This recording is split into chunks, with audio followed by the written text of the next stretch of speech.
Bonjour à vous tous, de nouveau dans notre jardin expérimental de Ngwa. Notre jardin de plantes médicinales bio qui se situe à Ngwa. Le soleil est de ce côté, c'est encore le matin.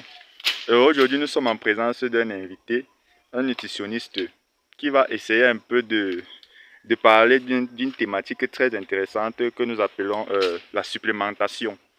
Vous avez déjà entendu parler des aliments enrichis et des semences enrichies, de la biotechnologie alimentaire et la biotechnologie agricole. Nous allons développer donc cette thématique avec notre très cher invité. Il est jeune, c'est un jeune nutritionniste sorti fraîchement de l'université de Tchang et qui va essayer un peu de vous donner un petit aperçu de ce sujet-là. Bon, à plus. Bon, moi, tu ne salues pas les gars. Les gars, bonjour. Ah, papa, bonjour, bonjour.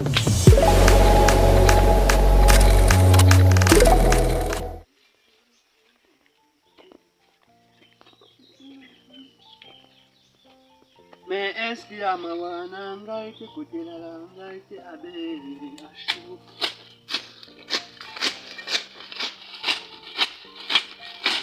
Moi, pourquoi tu as semé le maïs ici? Ce n'est pas n'importe quel maïs, frère. Tu vas voir ce que ça va donner. Ce n'est pas un maïs pour manger, c'est un maïs pour soigner. Et ça, sa particularité. C'est dans les graines de couleur violette. On l'utilise dans le soin de quoi? Lorsque dans les graines de couleur violette, ça veut dire que c'est fortement concentré en zéanthine. Et la zéanthine, la bêta-carotène et les caroténoïdes, ce sont les éléments qui sont indispensables pour le bon fonctionnement des yeux. Les personnes qui ont le foie encrassé et qui ont des problèmes comme le glaucome et la cataracte, en consommant ce maïs frais, ils apportent un supplément de zéanthine, comme j'ai dit, et bêta-carotène à leur foie qui transforme cela pour pouvoir envoyer au nerf optique, pour que le nerf optique règle leur veine. Alors, comme je vous disais tantôt, notre cher frère nutritionniste va renchérir sur ce que M. Mouafo a dit à propos de ce maïs amélioré. Tu vas te présenter, hein, frère, avant que je ne place la caméra sur toi, tu te présentes, tu essayes un peu de nous dire ce qui t'amène ici et pourquoi tu es là. Si tu aimes bien consommer quelque chose venant directement de ce champ, que ce soit avant, par le passé ou maintenant, si. Voilà. Ok, donc je suis plus connu sous le nom de KF Studio, passionné par la nutrition et le bien-être de façon générale. Donc j'ai rencontré M. Mouafo, ça fait de cela 2 ans, nous sommes très amis. On s'est rencontrés ici à Tchang et j'ai passé 1 an à Douala, mais malgré la distance, on était encore plus en contact que jamais parce que c'est celui qui me fournissait le miel, les plantes médicinales à infuser. Bref, c'est lui qui s'occupait de ma santé de façon générale. Moi, je ne suis que nutritionniste, mais lui, là, percé dans le domaine de la phytothérapie. Ce qui fait que nous sommes interdépendants l'un de l'autre. Donc, pour revenir au sujet d'aujourd'hui, cette variété très intéressante de maïs. Donc, comme M. Mouafo l'a dit tout à l'heure, c'est un plant qui va produire un maïs de couleur violette. De façon générale, les aliments qui sont colorés sont très riches sur tous les plans, de façon holistique.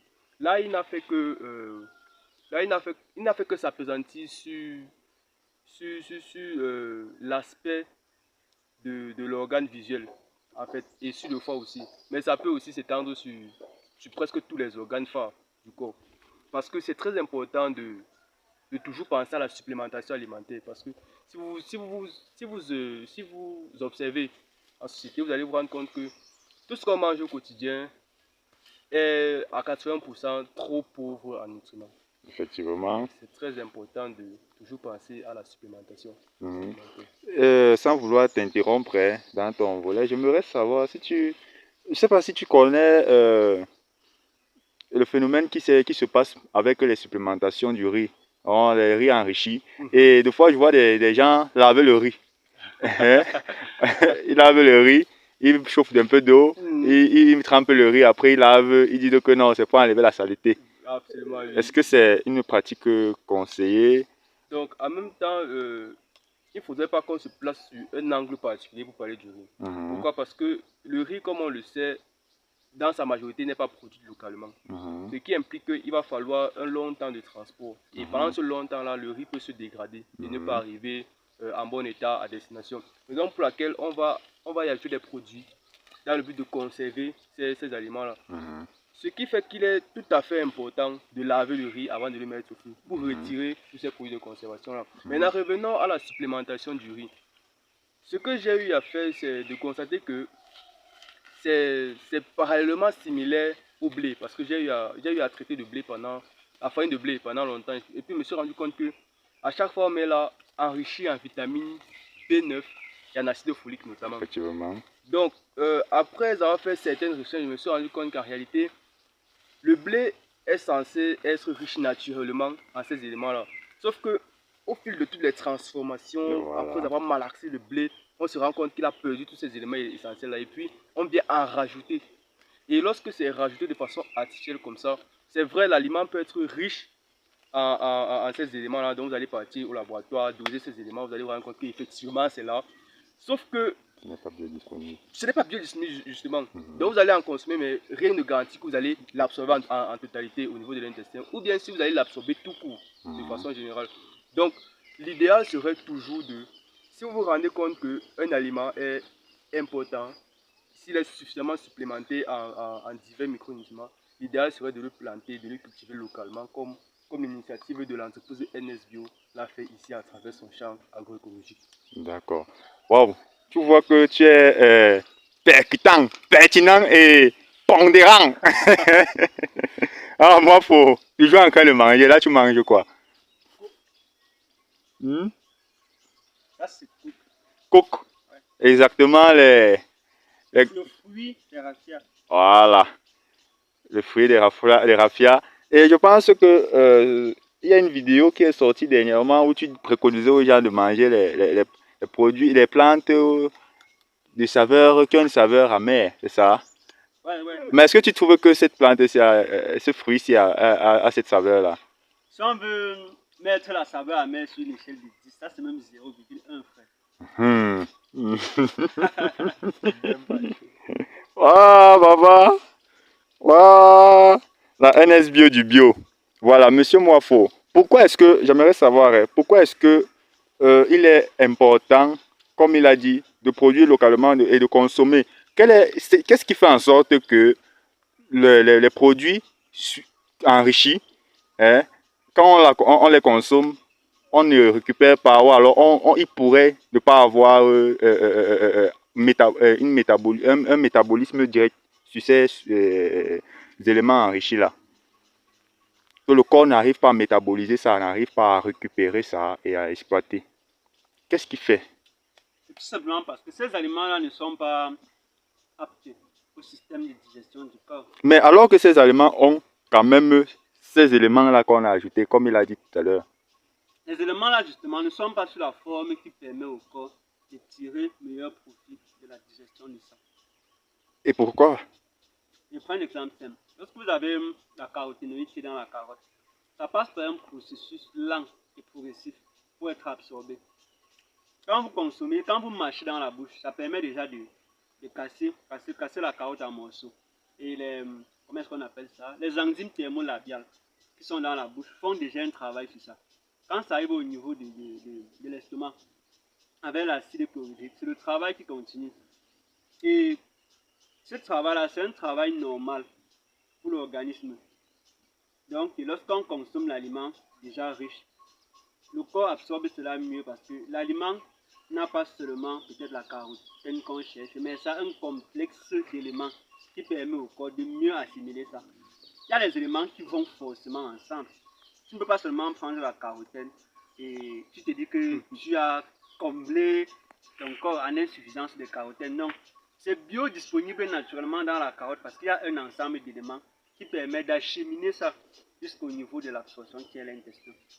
Ça peut être des fibres, ça peut être tout le complexe de caroténoïdes qui s'accompagne avec. Et ça peut être sa disponibilité dans les fibres permet à ce que le travail digestif ne détruise pas ça. Si c'est isolé, ça sera détruit. et le corps ne pourra pas l'absorber. Mais si c'est conservé dans l'aliment, au fur et à mesure de la digestion, ça sera conservé et en interaction avec d'autres éléments comme le zinc, comme les L-arginine, ça va faire à ce que pas ça. Mais tout simplement parce qu'il n'a pas d'autres éléments qu'il va compléter avec pour pouvoir l'assimiler et l'utiliser. Ouais, c'est ça. Voilà. Ça c'est. Il a très bien compris. Oui, absolument. Mais est-ce que tu peux témoigner que moi, Faux, est un sociologue? En réalité, oui, c'est en fait le premier élément qui m'a marqué. Pourquoi? Parce que quand je l'ai rencontré, il parlait beaucoup de plans de santé et tout. Et lorsque je lui ai demandé quelle est la filière universitaire que tu fais, il me dit sociologie. Oh, donc, ça m'a un peu percuté. Puis j'ai compris pourquoi est-ce que la plupart des penseurs, que ce soit René Descartes, Einstein ou n'importe quel grand penseur de l'époque, on va se rendre compte que aucun n'était uniquement chimiste, aucun n'était uniquement philosophe, aucun n'était uniquement mathématicien. Mais ils étaient un peu de partout. La recherche. Un peu de partout. Donc on a l'impression que toutes ces matières-là, on les a priori isolées, mais interconnectées et interdépendantes l'une de l'autre. Un peu comme le monde. Absolument. Un peu comme le monde. Un peu comme le monde. Ouais. D'accord. Waouh, moi, faut-tu nous avais pas dit que tu avais les talents de chanteur? Hein, le musicien Pro Max. Mais frère, qu'est-ce que tu es en train de verser comme ça? Ah, c'est une solution d'urine et de prêle. Urine et prêle? Ouais. Mhm. C'est que le travail, ouais. C'est pas la técha, ouais. C'est que le travail, ouais. C'est pas la técha, ouais. Charbonne toute la noche. J'ai bossé. Montrer ce plan de grand plantain. Regardez bien les feuilles. Regardez la différence entre ces feuilles ici et ces feuilles ici. Vous voyez la différence entre cette feuille ici et cette feuille ici. Vous voyez. Voilà l'autre aussi. Alors c'est dû à... En fait c'est ce que nous recherchons. Nous recherchons dans des plantes. Regardez bien. Ce sont des plantes, regardez. Ça c'est le combat que nous sommes en train de chercher là. Un combat qui nous donne lieu à l'expression de la plus forte et la plus bonne variété de grands plantains. Donc, nous allons donc récupérer les semences de cette